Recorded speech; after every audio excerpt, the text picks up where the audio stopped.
I am a Catholic priest. I'm also married, which we are allowed to do in the Maronite rite before we're ordained. Viviane and I spent 3 years together, talking, praying, discussing, and asking spiritual guides to see if we could make it work. If we could have a family and still do justice to my priestly vocation. I can't live a normal life like other men who have families. They have more time for their wife and their children, but I have many responsibilities and seem to have more work than any other man. It obliges me to be away from home quite a lot. The important thing was that we came to a common decision. We talked it over very, very well. We discussed how we would share life and what to expect from each other. Because we agreed from the beginning, we avoided conflict and disappointment later. Before we got married, I knew my husband had a mission, and this is why I accept his frequent absence from home. Maybe if he wasn't a priest, I could ask for more, but when I got married, I knew that things would be like this. My friends tell me that I made a very good choice in my husband, but they were all surprised in the beginning. They wanted me to make him change his mind and give up the idea of becoming a priest. Even my mother gave me the same advice. I used to tell them that he had convinced me of his vocation. How can you ask me to change his mind, I said. In my life as a priest, I have a lot of obligations. I tend to forget everything around me. This is my nature. Viviane keeps reminding me that I have a home and a family, and she's right. I don't for one moment think that she's restricting my freedom or my ministry or my rights. On the contrary, she reminds me of the sacred obligation I've committed myself to in the bond of marriage. I went to school in a monastery, had my sexual education there. Our spiritual guides used to explain to us the wonderfulness of chastity and warn us to take care when we were alone with the opposite sex because there could be sexual temptation. They also explained the holiness of marriage. Viviane and I are trying to teach our children to be sensible and careful in the matter of sex. In life there's always a right place for everything, and we consider that the right place for making love resides in the sacred union of marriage. Those are the principles that we teach, but if our children do the opposite, then what can we do? At home my mother used to take care of everything whilst my father was at work. When my father came home, he used to punish the one who deserved it and reward the one who'd been good. The picture's not the same in my own family, but sometimes I will exercise discipline. Each parent has to set an example in our life. She presents a model of motherhood, I present a model of fatherhood.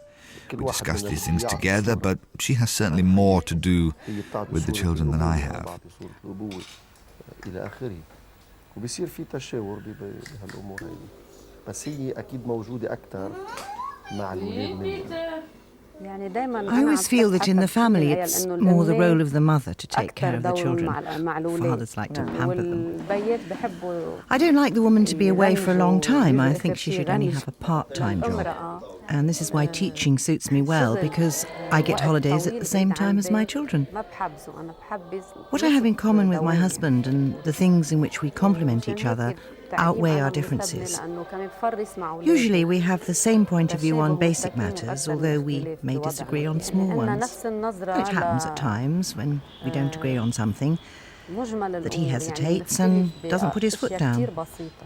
We study the question thoroughly and we take a united decision.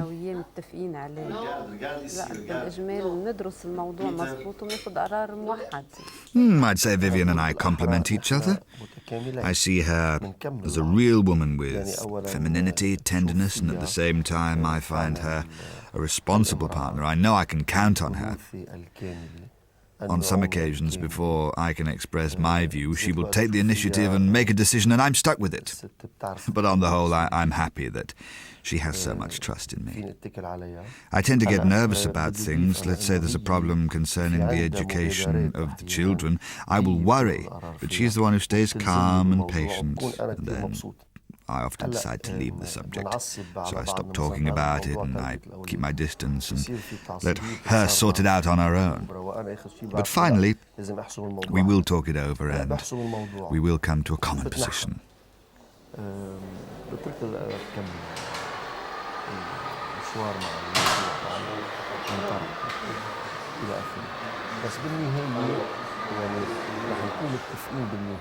If I make a comparison between myself and my friends who are advising me not to marry a priest, I find that I have more freedom than they do. I feel that my marriage really helped me to develop my character and my freedom. I mean, I take decisions by myself that my sister, who isn't married to a priest, can't take. I do treasure our moments of intimacy and love. I consider sex an expression of love. It's the same as if a person gives me a bunch of flowers to express his love, and when we have sex, we try to express our love to each other. It's communicating on a deeper level. As to sex, we live a very normal life as husband and wife. The most important thing is that our relation increases our love for each other and fulfills us as people. We always want to share more deeply and more fully in our marital union.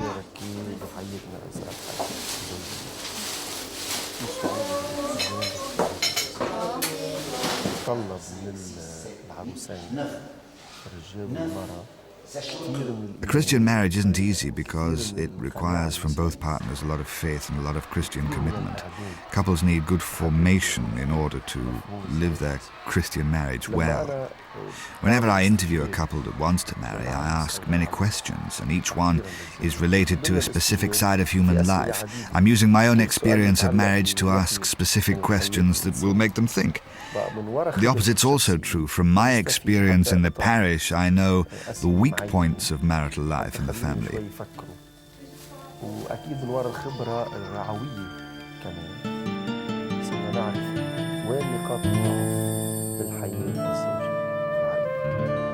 Recently, I've been very ill.